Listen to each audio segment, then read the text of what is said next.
Conservatives are distancing themselves from former Public Safety Minister and former International Trade Minister Stockwell because he admired father of Huawei CFO Meng Wanzhou on Twitter on July 23rd. Since you are former Minister of International Trade and former Minister of Public Safety, so today I'm interested in asking you a few questions about this area. As a Minister of International Trade, Huawei overshadowed opportunities in China market and also Canada market. So how to change this situation to be a win-win situation? Well, we've done a couple of things in the past. First, when I was Minister of International Trade, we started what's called the Foreign Investment Protection Agreement. Because between Canada and China, Canada and Asia, everybody needs to understand what the rules are when it comes to business, when it comes to contract. So that's been very helpful to continue to maintain that. And also to let people know, certainly on the China side and on the Asia side, that they are welcome here, that we want to do business.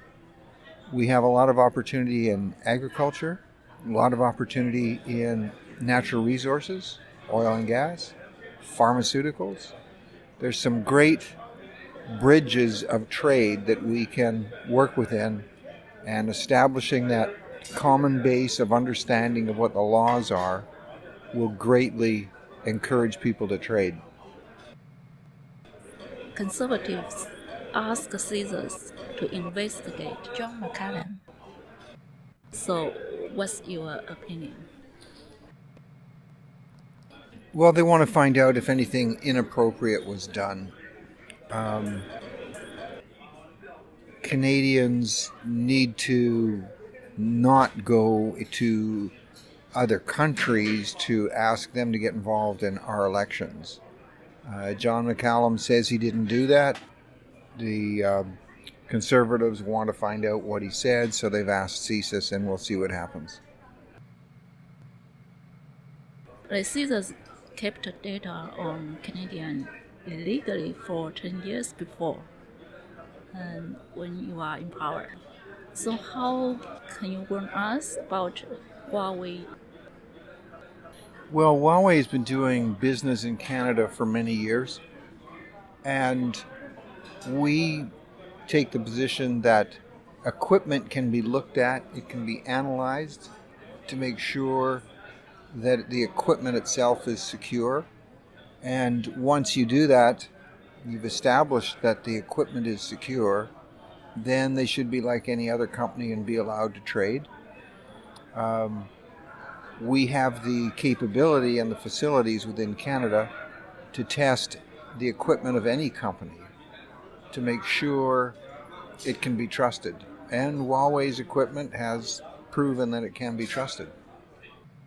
Huawei CFO Meng Wanzhou sues Canada government, RCMP, and CBSA for her constitutional right. I know these things happened sometimes, and it leads to go to the court. How does government take action for stopping violating human rights?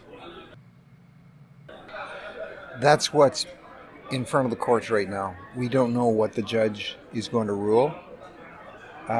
We'll see in January. And we have to see how this plays out. We've also asked China to extend the full range of rights to the people that they've detained. So these things are not easy, they're difficult, they're challenging. I think they will work out in time, but that's why the courts are there, to allow things to go through an open and legitimate process to make sure everything is always done legally.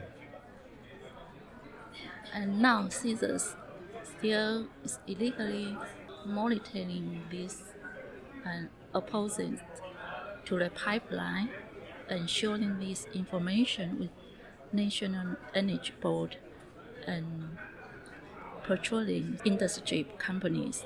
So the illegal surveillance has been non-stopped. What should next government do to protect Canada's public safety? Again, when it comes to oil and gas, when it comes to mining, when it comes to our natural resources, Canada has the most advanced systems of protection in the world. So we can analyze and we can monitor and make sure that our systems, the integrity of our systems is solid and it's true. And, it's just something we actually lead the world in terms of public safety when it comes to monitoring and watching our natural resource products. And we should just continue to do that. How to balance the human right and the protection, how to balance this border. The two work together. When you are protecting someone's human rights, you're protecting the system. So our laws are very clear. We have very clear constitutional laws on human rights.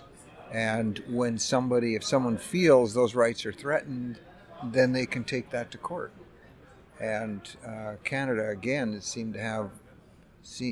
being seen to have one of the best systems of human rights in the world, and that will continue. Thank you for listening to Wake Up Your Ears on Vancouver Co-op Radio, CFRO 100.5 FM.